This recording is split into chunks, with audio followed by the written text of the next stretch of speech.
Assalamualaikum Sobat Football United. Wow, Ineos yang dikatakan Glazer 2.0 oleh beberapa fans ya, luar biasa.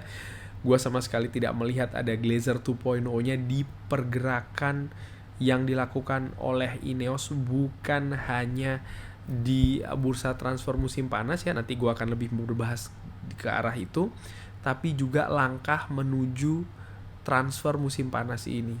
Bagaimana manajemen dari Manchester United diperbaiki, dari CEO, dari sporting director, dari ada penunjukan ke director of recruitment, technical director, football director ya.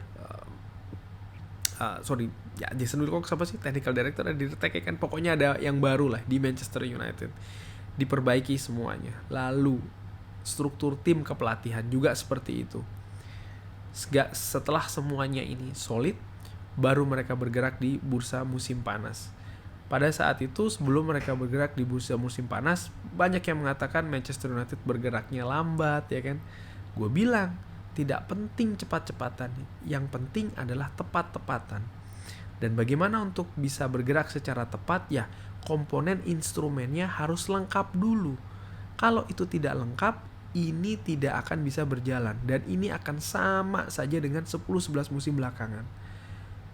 Tapi Ineos ternyata berbeda. Instrumennya dilengkapi dulu, environmentnya dibikin suportif dulu, baru mereka bergerak. Hasilnya apa?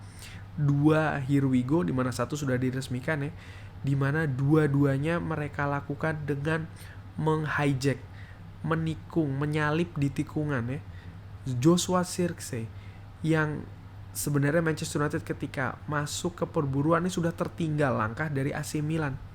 Tapi mereka akhirnya bisa memenangkan, bahkan sudah meresmikan Joshua Zirkzee.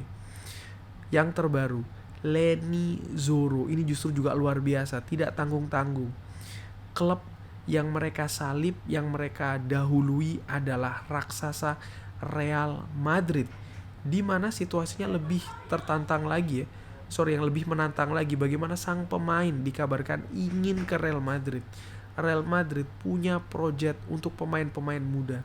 Real Madrid juga punya pengalaman dengan situasi yang hampir sama dengan Kylian Mbappe, dengan Eduardo Camavinga, ya kan. Mereka sudah memiliki tools ya, sudah memiliki alat-alat untuk mendatangkan Leny Zoro, tapi Manchester United melakukan hal yang fantastis menurut gua. Akhirnya mereka bisa mengamankan salah satu talenta besar ya untuk posisi center back saat ini, Leny Zoro. Talenta yang juga diamati oleh klub besar lain seperti PSG, Liverpool, dan tentu saja dengan Real Madrid. Musim ini dia akan berseragam Manchester United. Jadi manajemen baru dari Manchester United menurut gue kinerjanya luar biasa, dan ini dilakukan sebelum pre-season lebih dalam.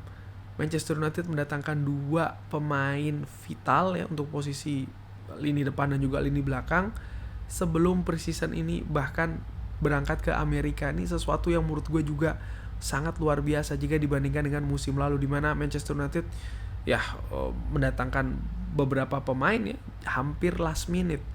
Di musim sebelumnya pun juga demikian ya, ada Casemiro, ada Anthony datang last minute. Musim lalu ada Sofyan Amrabat misalnya ya kan, datang di saat-saat akhir sehingga tidak bisa maksimal, dan ini nampaknya ingin dihindari kali ini, dan mereka berhasil paling tidak sudah 2 pemain yang diamankan. Nah, di sisi lain, yes, gue lihat tetap ada resiko ya, bagaimana 2 pemain yang didatangkan ini adalah 2 pemain muda dengan harga yang cenderung lebih tinggi, terutama Leny Zoro. Tapi untuk kasus Leny Zoro ya mau gimana lagi, Manchester United saingannya Real Madrid. Manchester United tidak bermain di Champions League. Manchester United sudah kalah beberapa langkah dibanding dengan Real Madrid, sehingga mereka butuh melakukan terobosan. Di beberapa situasi yang hampir sama ya, kadang tawaran yang lebih tinggi, valuasi yang lebih tinggi, ini tidak serta-merta akan memenangkan persaingan. Butuh pendekatan-pendekatan yang khusus. Itu yang dilakukan oleh Manchester United. Yes, mereka melakukan tawaran yang fantastis ke Lille, tapi mereka juga bergerak untuk mendekati kubu dari Leny Zoro, sehingga akhirnya mereka yang tadinya ingin ke Real Madrid, berbalik arah. Justru sekarang mereka sudah here we go ke Manchester United. Pekerjaan fantastis menurut gue dari manajemen Manchester United, yang juga mereka konsisten ya. Mereka sudah menetapkan bahwa mereka akan mencari talenta-talenta untuk dikembangkan di Manchester United. Dan itu yang mereka lakukan. Mereka mencari Joshua Zirkzee, yang memang usianya masih muda, di bawah 25 tahun. Lenny Zoro pun juga demikian, bahkan masih 18 tahun. Yes, sekali lagi, ada yang namanya resiko.